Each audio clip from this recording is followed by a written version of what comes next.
Um, I included in here some places where I think you need an exemption from your specific exemption from your existing zoning.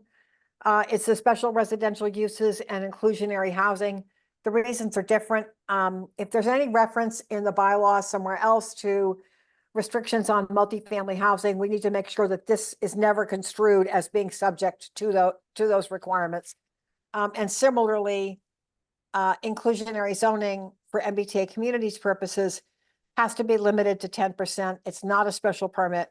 And so anything that's in your existing inclusionary housing bylaw that might conflict with MBTA communities, we have to say this is exempt from those requirements. There are definitions here that for terms that are used in this particular section in terms of affordable housing. I think those are probably self-explanatory.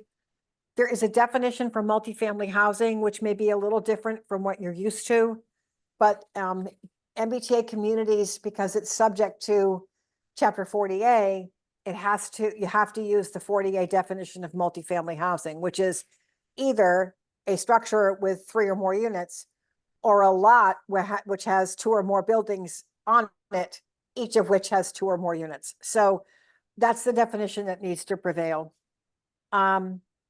The permitted uses, clearly this is strictly for multifamily housing, so that's the only permitted use I would have included without more direction from the town. I have written some of these where communities wanted to include some other uses, but I think in general, people are staying away from allowing other things because they want to be able to take this to town meeting and have it be voted on as a simple majority vote rather than 2/3.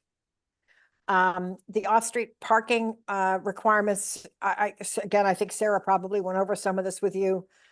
But the parking that's in this bylaw, which we'll get to in a few minutes, is essentially what's in the model, the compliance model. Most of what's in this density and dimensional table in 2040 216 is also right out of the model. I looked to the model for minimum lot area, for coverage, for building height in terms of stories. Of course, the model doesn't model setbacks, so I looked to your existing zoning and tried to kind of go with sort of what's already there. And the maximum units per acre is again right out of the model. The thing that I want to alert all of you to is there's something that's not in the model, but you have to look at because I can't, and it's frontage. Some communities have adopted MBTA community zoning thinking if they just stayed with the parameters in the model, they were okay. And then the zoning got to DHCD, and DHCD looked at the assessor's map and said, well, you've got this parcel in here that doesn't have frontage. So by definition, it's not a buildable lot. So I need you, Rob, or somebody in town hall to check the frontage for the parcel or parcels that are in that North Main Street sub-district and make sure, you need to tell me what that frontage needs to be. Sure, I can do that. So that's why that's not filled in yet. There's a standard height exception here for, mechanicals above a rooftop. What else am I? Because a multifamily building could be a townhouse structure, I left the door open here for someone to be able to apply for row house type buildings on a 0 lot line basis, which instead of a condominium means that the units are literally divided as to ownership at the common wall. And if you want to ever allow that type of development arrangement, then you have to make sure that the units are not subject to a side setback. So that's why that's there. The affordable housing provision is very straightforward. It's the 10% that you're allowed to ask for. This does require the units to be in the project and not available to the developer through payment of a fee in lieu or something else. It's like, no, you got to build the units in the development. And there will be subject to a deed restriction, so the units count on the subsidized housing inventory. There's a series of development standards in here that I really. It's not required, but it's optional. It's optional, correct. Sorry, Judy, somebody just asked a question if the inclusionary housing was required or an option. So, It's an option. I mean, yep. everybody asked me for it, so I included it, but if you want to take it out, that's fine.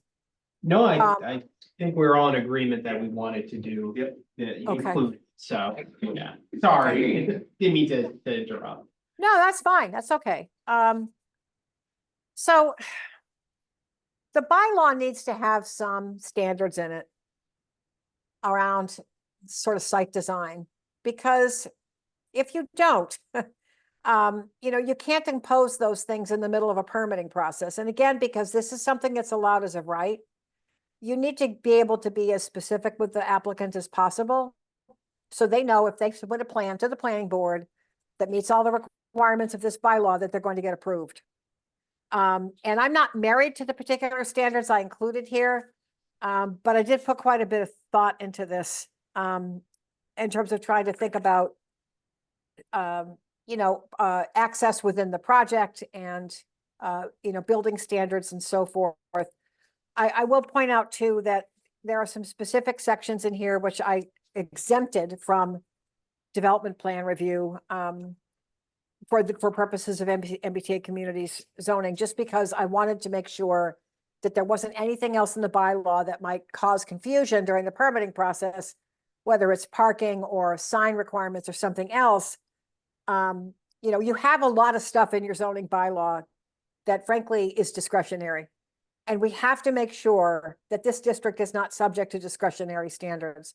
So I spent a lot of time going through the bylaw just to make sure I hadn't missed something that might be construed during a site plan hearing as a discretionary decision on the board. And so some of these exemptions that are in here under 240, 218 are precisely to clarify that there are things in your bylaw that would normally be sort of a discretionary decision, and you can't apply those to an MBTA community's development. So the standards are really simple. I mean, they're pretty basic. It's sidewalk design, it's landscaping on the site.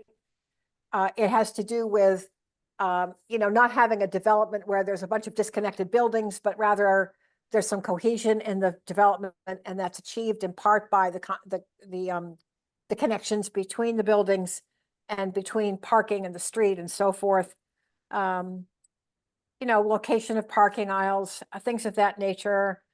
That the common open space on the property is actually accessible to everybody, and there's common open space for all the buildings in the project, so it's not just sort of stuck on one side of the site that benefits some properties more than others. And the off-street parking at 1.25 spaces per unit is simply because that's what the model was based on. There's a provision in here to require some bicycle parking. If you have a development that's got 10 or more units, you're probably going to want to think about bicycle parking in addition to vehicular parking. The buildings, a lot of this is really just what kind of an environment is this for someone to go home to? So, or you think about orientation of buildings, access to the buildings from either the street or from the main access road. That you don't want to have buildings with blank walls facing part of a site.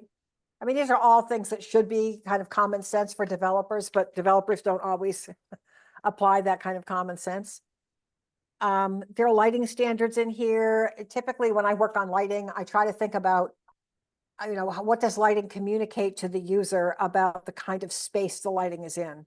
So I try to just make it clear that what's in a parking lot should be distinguished from pedestrian lighting, so that again, it's like if someone's coming to coming home in the middle of the night, then they are able to be guided in part by the nature of the lighting that is available on the site.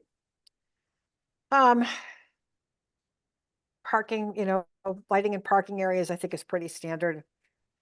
I did leave the door open here for the planning board to grant waivers if the applicant requests, but the planning board doesn't have to. But at least the authority is there to do that. I think the heart of this is really in the MCOD plan approval process. And this is where I probably spent more time on this than any other piece.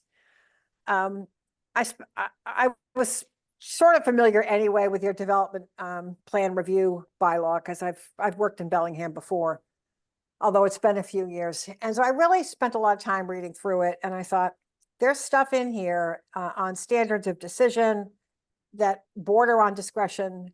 There are things that are asked for as part of development plan approval that really go beyond what would be expected to provide for an as-of-right development. So rather than try to write a section here on plan review that just simply said, well, this part of, 240, 217 applies and this part does not. This part applies, this does not. That's very confusing for a board. I mean, I know I serve on my own zoning board of appeals in my town. So as I've had to do in a few other communities, I said, let's just have a plan approval process in this section of the bylaw for developments to come through the MBTA Communities District, and use as much as we can from your existing development plan review, but get the stuff out of here that is either discretionary or is asking for stuff the board can't consider anyway. So I think if you look through the submission requirements here, I don't think there's any big surprises. The submission requirements relate to the bylaw says buildings have to be situated a certain way, parking has to be certain way, sidewalks have to be in certain places. So now the submission requirements are related to those design standards so that the board gets a plan that the applicant can say, you would hope, they would say, this can meet all your standards, and the board can look at it and say, yeah, it actually does. So it's very much organized around what we're saying the board can consider, so they don't get caught up in stuff they can't consider. So it's pretty standard submission list. There's the permitting process to some extent I kind of made up. This is a little bit discretionary on the town's part, where it's an as of right approval process. The usual standards for a special permit of 65 days to open hearing and then 90 days to, after that to make a decision. It's kind of doesn't make any sense. So I just went with 45 days. It's a fairly standard timeline for as of right site plan review. All the town boards and so forth that you would typically ask to comment are in the reviewing parties list. And then the applicant, the board has to approve that plan within 90 days of receiving it or act on it. And I think this is the thing that is really hard for towns to get their heads wrapped around. The board basically almost has to approve this plan. And they can put on it a zillion conditions. Whatever conditions are within their jurisdiction, they are allowed to do. They can't put conditions on that's outside their jurisdiction, but they can put conditions on it. And then it falls to the building inspector to enforce those conditions. But the denial of a site plan for a statutorily as of right use isn't going to fly. And there's already been plenty of discussion about this with town attorneys and the Attorney General's office. And I can just tell you, what's written here is the way it needs to be written. You can impose conditions, as I said here, who gets notified, how long does the approval last? I mean, these are all things that you would expect to kind of find as standard features of a plan approval process. And then finally, a process for the applicant to come back and request modifications if they're going to do that. So that's the overall, that's an overview of what this is. And I certainly welcome any input from the town about, things that are policy related that you might want to see addressed in here. And again, getting a handle on that frontage question.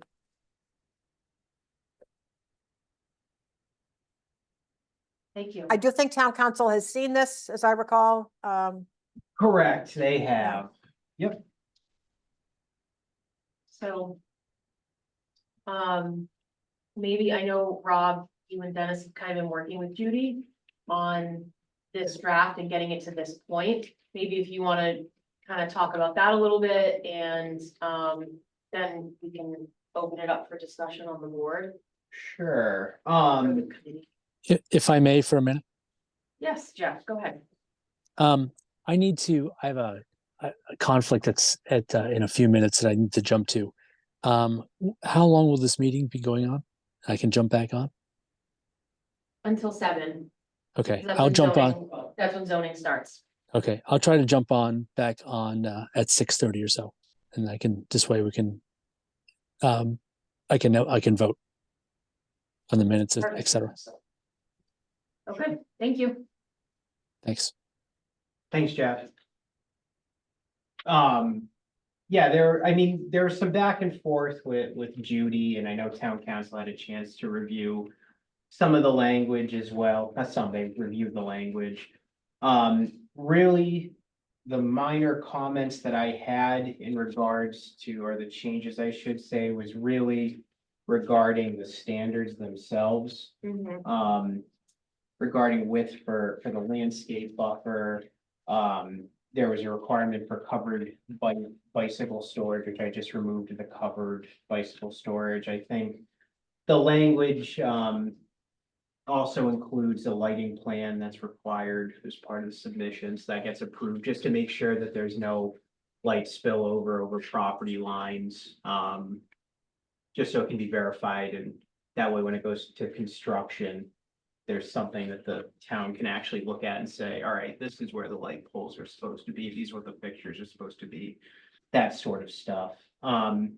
There's also the requirement for a landscape plan as well, just so, I mean, we know how there's been a few projects recently that there's been questions of landscaping and trees and caliper size, so that way it's all included in the submission as well.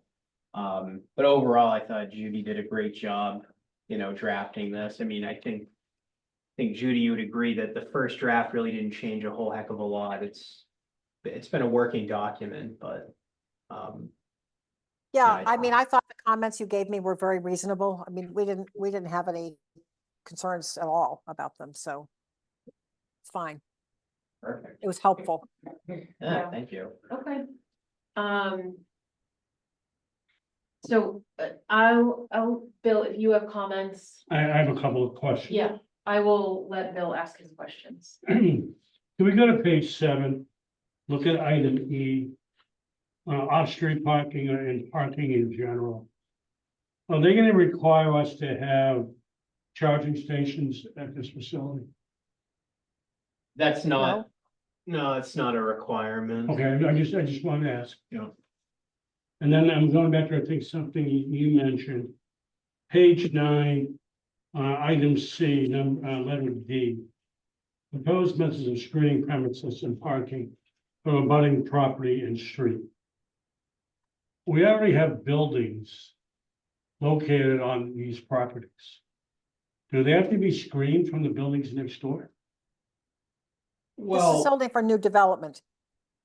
correct. So I think the crux of that, and Judy, you can correct me, but basically, if it's new development, there's existing vegetation, the narrative will typically describe how there'll be, existing vegetation that will be left. I know, we typically require, a limited disturbance shown on the plans.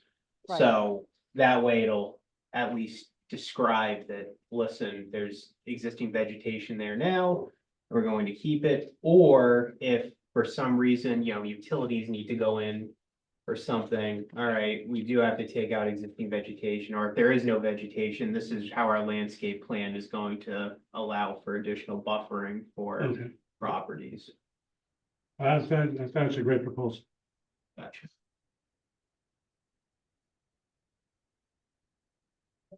That's it. Got it? Okay. No, I agree. I think, as Rob, you said, it has to be standard because everyone has to follow the guidelines, so there really isn't much room for interpretation here. Mhm.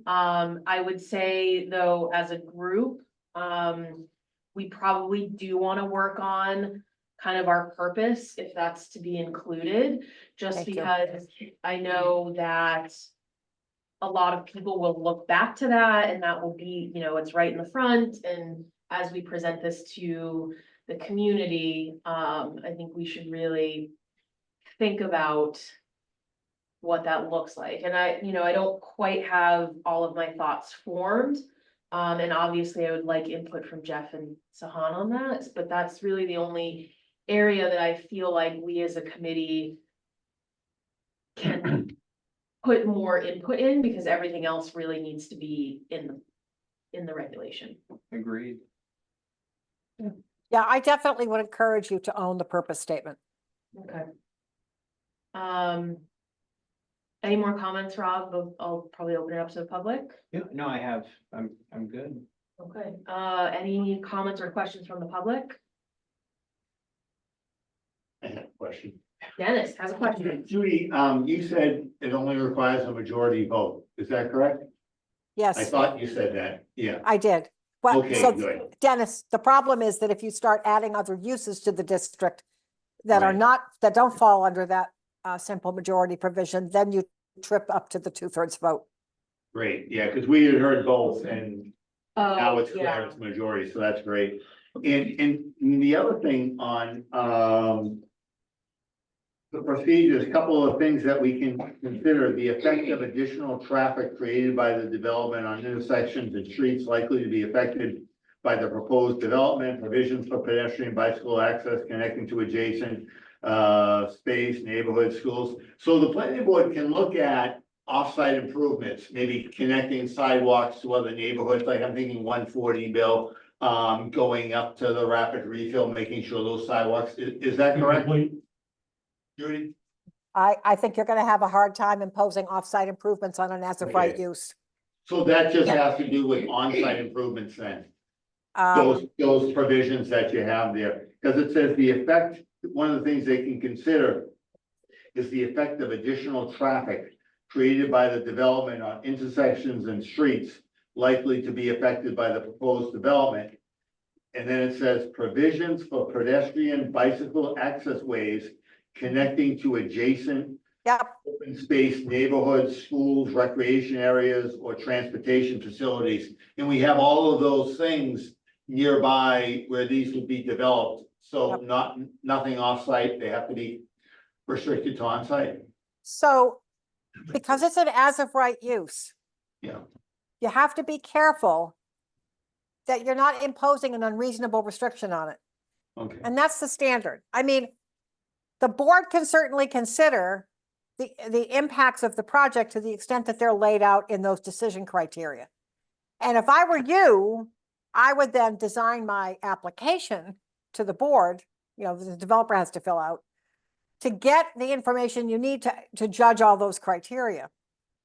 But I'm just trying to caution you that if you try to impose things on these projects that really go beyond reasonable restrictions on an as-of-right use, it's going to be very hard for the building inspector to enforce them. And what happens from there? If the building inspector denies a building permit for one of these projects, where does it go? It goes to the Board of Appeals. I mean, it just ends up being a mess. So I would encourage you to be very clear about the purposes of this law and what the scope of the board's authority is and how able they are to impose conditions that somebody's going to have to enforce. Okay, so it's more if it's a cooperative effort between the developer and the town, it's one thing, but mandating them may be a problem. Yeah, okay. Yeah, I mean, Dennis, if there was an offsite and I'm being sidewalks to connecting neighborhoods for both of them, really, both of the parcels. Oh, looks like you froze, Judy. Yeah. Are we frozen? I don't know, I don't think so. This is working. Huh. Looks like we may have lost Judy. I think we get the gist of it, though. Yeah. Yeah. I understand. When I saw that, I thought it meant that the planning board could look at doing some nice offsite stuff, and maybe with a cooperative developer, you still can build, Yeah. Be nice to ask. Yeah. Right, right. Oh, Probably Okay. logged out and logging back in. yeah. Should we wait or continue? Maybe wait, wait 1 minute We can. You want it. and then Okay, ask the question, sort of speaking out loud as well. Yeah. This gets passed in November. When do we think we'll have people coming into town interested in doing something? That's a loaded question. Yeah. I know. Think anybody has an answer for that? And it's gonna be approved by the Attorney General, so. Yeah, I think Yeah. it's gonna be 4 or 5 a months for that, yeah. relatively long time, Okay. long leeway, I would Yeah. think. I think I should keep my video off. I'm in a town hall up in New Hampshire and I think it's gonna be hard for me to sustain video. Sorry. That's okay. Welcome back, Judy. Thank you. You answered Dennis's question though, but, Bill did have a question, and I don't know if you know the answer, but he was wondering, you know, what are your thoughts on the potential timeline of applicants to come through? You know, once this is passed, and, you know, Rob said that's a loaded question, so, you know, do we think it's gonna be a while before the planning board starts to see applications? After You the know, end of this year? I don't know. It's a good question. I mean, Lexington was the first town to adopt MBTA community zoning, and they just within the last 6 weeks got an application in one of their MBTA communities districts. So, I mean, I don't know what's going on in Bellingham right now in terms of developer interest in projects like this. I just don't know. I mean, it really depends on whether there's a site they think they can work with and if they think the market is the right time to be pursuing some of this stuff. I mean, we have a lot of multifamily projects that are stalled right now in Massachusetts because of construction costs and financing costs. So it's really hard for me to say. Yeah, okay, thank you. No problem. Other questions from the public? I have kind of a silly question. Yes. This is all done at the behest of the MBTA, No, it's from it's from the legislature. but it's because we're close to an MBTA station, correct? Yes. That's what the legislature decided. Okay. So does that mean that if somebody wants to develop this, any Tom, Dick and Harry can move in here, or is it somebody that has to be using the MBTA? Oh, Or is no. this just general building because we have the space? Someone doesn't have to be an MBTA rider to occupy a dwelling unit in an So MBTA this is community just district. general opening up space to anybody that wants to come in and build on these particular sites. Subject to the rules of the bylaw, yes. Yes. Okay, And I think the original intent of the legislation was to promote denser public transit oriented housing, and I think Yep. it's kind of evolved since then. So that is why I think it's called MBTA communities, but I don't think the T really has any, like, they don't have anything necessarily to do with the legislation. I agree. I frankly think they want nothing to do with it, but you know, they don't have it's- anything to do with them either. They have enough issues without, being involved in that. I agree.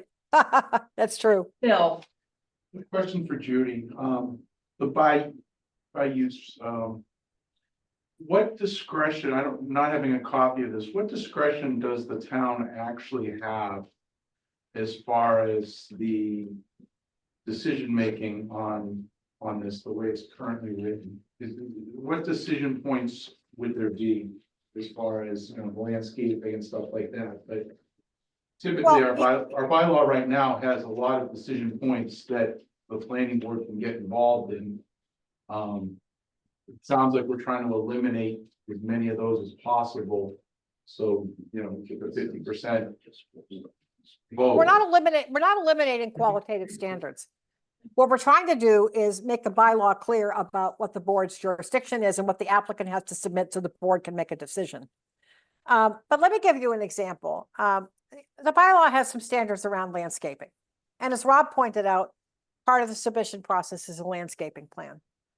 If the planning board thinks that as a reasonable basis for thinking that some modifications to that landscaping plan should be made, they can make that a condition of approval. And then it's up to the building inspector to enforce that condition. So say there's a bike path that goes down the street nearby.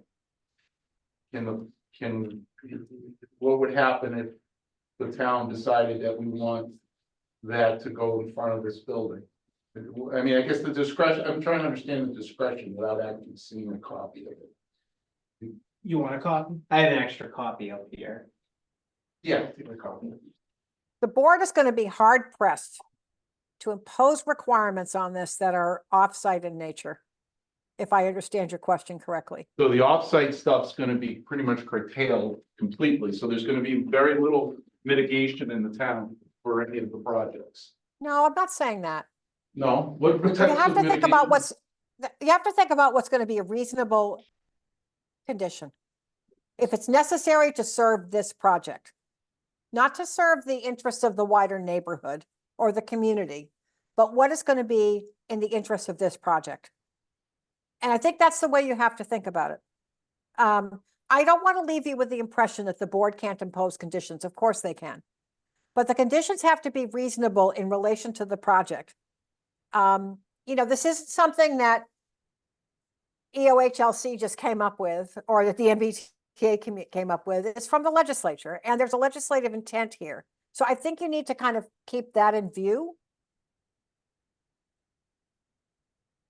And Phil, I think the legislation was intended so that boards couldn't impose things that would deter housing development. That's correct. If you think of it that way. Yeah, That's just correct. I'm concerned of, how do I say this? We had a 40B issue a couple of years ago that our boards were not capable of making sure things happened. Mhm. Without naming a particular developer, there's development that's still going on. That is still being reviewed by a board tonight, I believe. Yep. So I guess I was looking to see what type of site review and things like that, typical stormwater, I'm assuming is in here. Yes. Dark sky, I think was mentioned indirectly. Parking is definitely part of the process here. Yeah, there'll be requirements for, parking space per unit. That's in the language. Okay, and Judy, the legislature, what type of discretion did they give? None. It's an as of right use. Yes, Phil. Judy, So, have a I mean, this is question. why I think the bylaw needs to be very clear about what are the board's decision standards and how does the bylaw, in terms of the standards that the applicant has to meet, how do those standards provide sufficient guidance to the applicant and the board so that the application you get will be as attentive as possible to what the bylaw says? But I just want to, I don't want to get too hypothetical with you, but I mean, I serve on the Board of Appeals in my own town, and if the board wanted someone to provide a sheltered bus stop for kids, because there's a public safety reason to do that, that is a reasonable condition. If they wanted to have enough space at the frontage for a school bus to kind of get off the road so they can pick up kids, that's a reasonable condition. You can anchor it in public safety. But if what the board wants is a recreational improvement that would be nice and benefits more people than just those who live in the development, I think that's where you start to run afoul of what it means for something to be an as of right use. Judy, I know you just mentioned you don't want to do a hypothetical. Well, let me ask you a hypothetical question. Sure. We're going to have areas with high density. Yep. Are we allowed to do traffic calming or controlling inside this development? Oh, I think you certainly could do that, but you know what? If you want those kinds of potential improvements, we should make sure that the standards in this bylaw under section, excuse me, I'm just going to make sure I'm citing the right thing. Under, I think it's 218. Yeah, development standards, 218. If there are things like that that you want the applicant to be considering, then we need to make sure these are in here. And so it wouldn't necessarily be a requirement for traffic calming, but it would be something like, demonstrating for adequate pedestrian, vehicular, and bicycle safety within the development. Um, and let the applicant then sort of figure that out. And if the board wants specific traffic calming provisions, then I think that becomes a subject for, for the public hearing. Okay, But they would have to have a good basis to require that if the applicant has in fact come up with a sufficient design that provides for the safety that the bylaw is saying they have to do. all right. I think I'm done. Yes, Phil. Can I follow up a question, Judy? So for example, if the development's on a busy road. Yeah. And the mailboxes are sitting close, group mailbox is sitting close to the front of the facility. Yep. Would the town have the ability to say, you need to have the proper queuing for safety reasons? Like, for example, you couldn't have you need spaces for 10 cars, or 15 cars near your mailbox facility if they were trying to do something like that.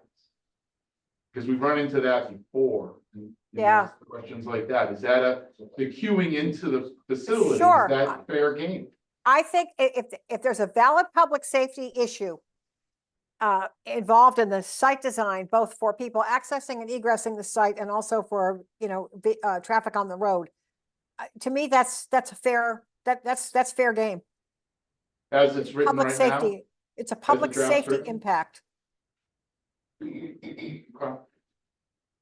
Thank you. I think the only thing you want to be careful of is that the post office may also have their own requirements. So you just want to be conscious of that too. That's come up in some 40B developments about where, where shared mailbox facilities go.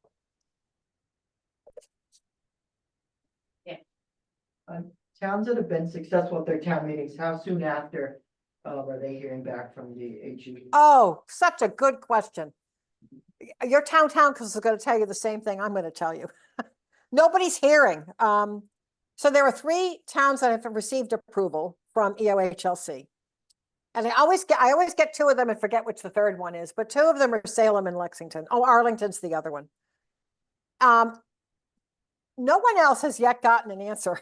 Either the rapid transit communities that had to have their zoning in place by last December, or all the communities that went to town meeting in the spring. Now, in fairness to EOHLC, they had some staffing issues midsummer or early summer rather. So they hired some additional personnel. I know that some people in like Mass Housing Partnership also have been helping with the reviews. But other than requests for additional information, nobody's gotten a decision yet. Meanwhile, the Attorney General's approving them. Yeah. Okay.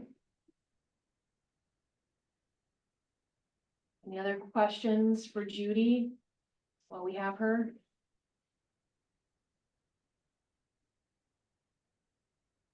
Okay, so I think, well, Rob, I'll give you my thoughts on next steps and then you can tell me if you think there makes sense. So I think we as a committee with Rob kind of need to look at the purpose. Sure. And figure out what we want to, include in that piece. And then maybe based on Bill, your comment, I'm wondering if we should all just take a little bit of a closer look on, the 218 section, just to make sure there's nothing that we might want to include or spell out a little bit more specifically. But and I think Rob, you have some homework to do as well, but I think we're in good shape. So, happy with the progress here. No, absolutely. I would say we want to get that section polished up sooner rather than later. Yep. Because we are up against the clock too with the warrant article for the fall town meeting. But, so we might have dropped Judy again. Okay. But what we can do, we can decide on the next meeting date a little bit later tonight. But Yeah, we can even do this via email and then we just respond to you directly. Yep, If we wanna do it that way, sure. that way we're not scrambling, but, okay, anything else on the draft?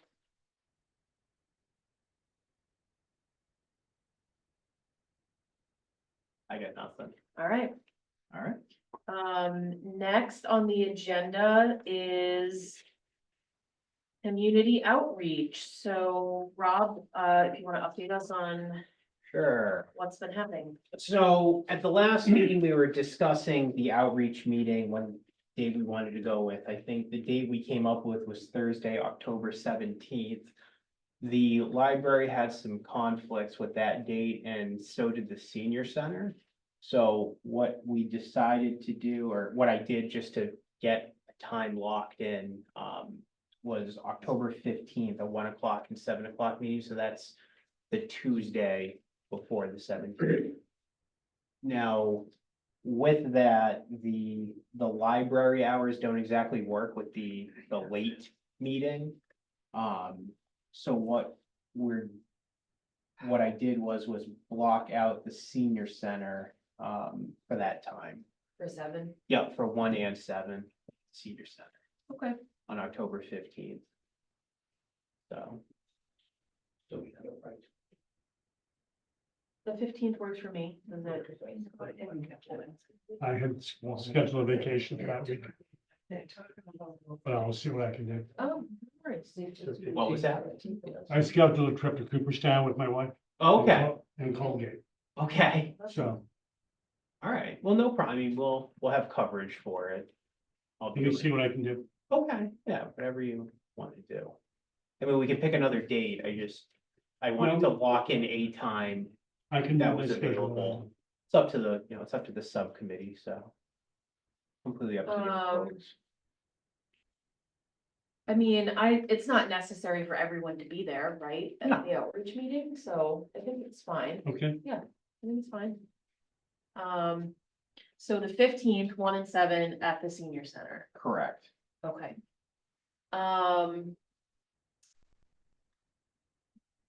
Next on the agenda is, I guess would be the other things we talked about, press release, et cetera, Bellingham Bulletin, all of that. Yeah, so I guess as far as this goes, if we're good with October 15th, we've got the date, so I can work on the press release and then also, I know we discussed an ADMI ad to pop up, on the channel, so we can work on that. I think we discussed even the last ad for the last outreach meeting was pretty good. Maybe if we tailor that for the new date and time, I think that would be helpful. And then regarding the Bellingham Bulletin, I sat down and met with Dave Dunbar, so actually he's crafting an article as we speak for the Bellingham Bulletin to go over the MBTA zoning, as well as having the outreach meeting and the town meeting listed in that, so, which is very helpful. So that's underway. That's kind of the update that I have Okay. right now. Did we meet the deadline for the senior center newsletter?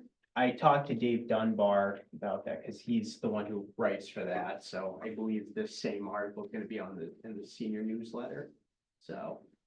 Yeah. Perfect. Bill, any comments, anything no, about that? nope, Okay, so we're on for the 15th, we got the article going, got the newsletter going, and we will update the ads. I can do that in the next couple weeks. Okay. And then we're gonna put something on the cable channel. Correct. what do you think you want to do on the cable show? You want to do an interview with YouTube? No, I mean, we can, sure. I think we were just gonna do it scrolling on the screen. Yeah, that was kind of the Are you idea. gonna interview us? No. Hard hitting questions? I'd be glad to volunteer you to do it. I'm sure. I mean, yeah, whatever, I think it's just gonna be scrolling Okay. on the screen.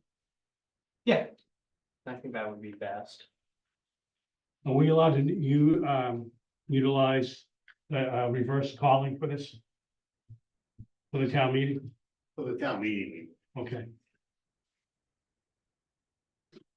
Perfect. Okay, any other comments from the public about outreach? When's the public hearing with the planning board? Is that It would be, second, I think it's the second meeting in October. Yeah. so that whole back and forth between the select board and we gotta do that? Yeah, so we would have to bring it forth. So the first one would be the first meeting in October. Yeah. And then that will go to the select board and then back to planning. Cause does the select board have a meeting? I know they have a meeting in September, but that's just one item. Yeah.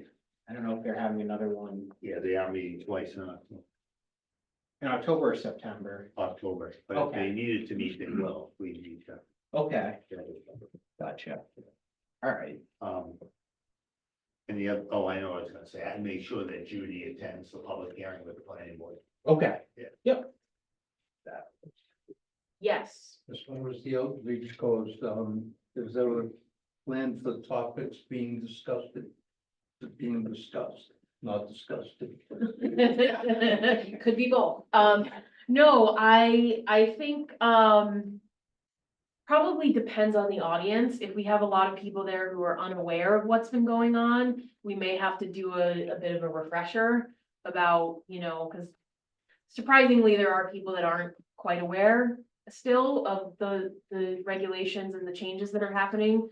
So, but I would say if the audience is, people that are familiar with what we've been doing in the subcommittee and everything, it would probably be a deeper discussion about, what we're proposing, why we're proposing that and what would need to happen at town meeting to get it passed.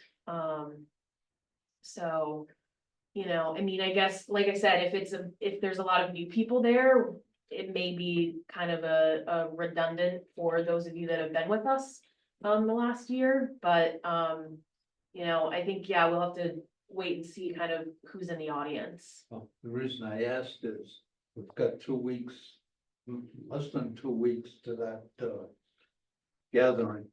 And word of mouth is some of the best advertising you can get. And there's a lot of people that pass through that senior center in the course of a week. It's October 15th, not, Yeah, not October. Okay, so. We have a little bit of time. It still gives us time to, spread the word. Yeah, and on that front, I know Bill and Rob were gonna do coffee and connections again. Yep. So, Once. yeah. yeah, so they'll be in there one more time before now and October 15th. Thank you. Yep. If you have a paper that's talking about your meeting, when we have our birthday party, we can put them on the tables, because we get maybe 60 people that don't come all the time. Okay. And so we can push it, then we can put it on our tables. What day is your? Our birthday party in September is the 26th. Oh, okay, plenty of time. Yeah, because that would be a good way to get some word out. Your breakfast?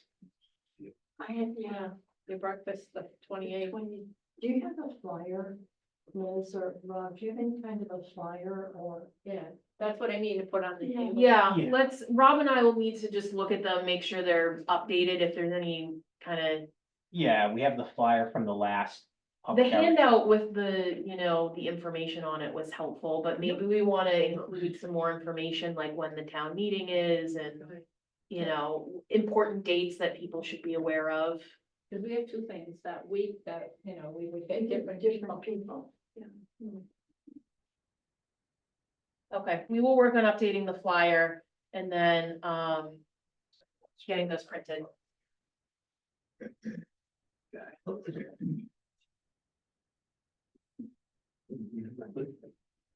Good size TV, you could put the flyers up on that.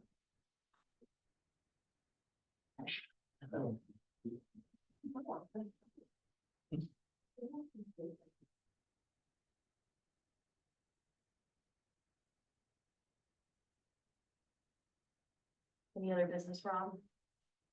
I don't believe so. I'm writing on the agenda, sorry, I'm I know. losing it. I Um, was waiting for you to be ready. yeah, I have nothing further. I know we're moving pretty good right now, regarding the language and the getting the word out, we're getting the pieces in motion, which is great. I think what we might want to do, not might, we should, we want to figure out the next date for the meeting, the next meeting date, which I would say for that meeting, we should definitely get the draft language finalized, so if any of the board members are interested in sending me some language, I can run it by Judy and our town council, just to make sure that we're not violating the intent of the regulations. And then at that point, perhaps we can just discuss it one last time to make sure everybody's okay with the language. And then that is the final draft that will be at town meeting, I would say. So, and the other thing that I need to also finalize is getting the GIS maps updated with our overlay area, because that's gonna need to be included as well, Okay, so. so, you're gonna email the committee asking anyone for final input specifically about the purpose section, Yep. and if there's anything kind of in that 218 section, Yeah, which is the standards. yeah, and then you will work with Judy on filling in the missing pieces, so, I mean, when do we need to have this finalized for the warrant? The warrant closes the 20th, I believe. Yeah, but We have a little bit of time. we got a little bit. Yeah. So, but I would say if we can get this finalized, because I know town council needs some time to review it as well, so I mean, I would say You thinking before the next week? 20th. Did you say next week? Are you thinking next week? I'm fine with I'm that. just throwing that out, I'm not saying, We'll be here Thursday night anyway. yes. is the 19th is that not enough time? The 19th? Yeah, I think that's not next week, but the next Thursday after. oh, you said next week, I'm sorry. Yeah, that's the Um, 12th. Yes, I can do next week, yes. So you want to do, Could we meet at 6 though? Do we think it's gonna be a super long meeting? that's fine. Okay, Yeah, that's fine. that would fit my schedule a little better. All right.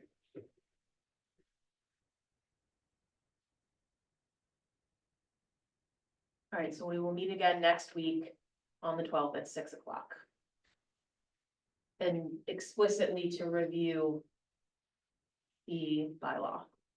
I'll try to keep it to that if we can, because Unless there's anything else pressing that comes up, but yeah, Yeah, we may want to have a couple copies available for the public. If that's I allowed. mean, it'll be posted online, right? But yeah, we can. the draft language, Oh, not the draft. Does it get posted online? we haven't, that would be more of a question for town council. I'm not sure if we want to include that, but we can look into it. Okay, Yeah. got it. We're discussing it in a public hearing, so technically it's public knowledge now, but we can if we need to. Okay, So can I, so when is the next public meeting? we are gonna meet next week on the Is that 12th. open? Yep, oh yeah. At 6 o'clock. Okay. Yeah, open to the public, yep. But we, just to follow up with Judy and, wrap up the bylaw language so that it's ready to go to town council. Yep. Prior to the warrant article deadline. Correct.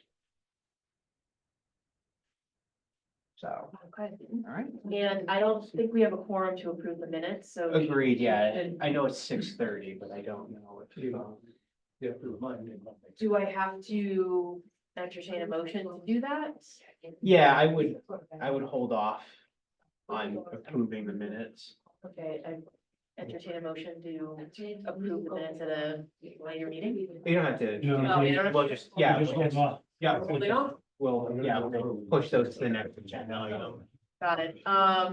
Anything else? I think when we adjourn, we should take a voice count, Jimmy? so we can do it as attendance. Oh, Yeah. Yeah. yeah, good luck with that. Anything else from the public? I hope she's. Okay, so I am going to entertain a motion to close the public meeting. The roll call says, so moved.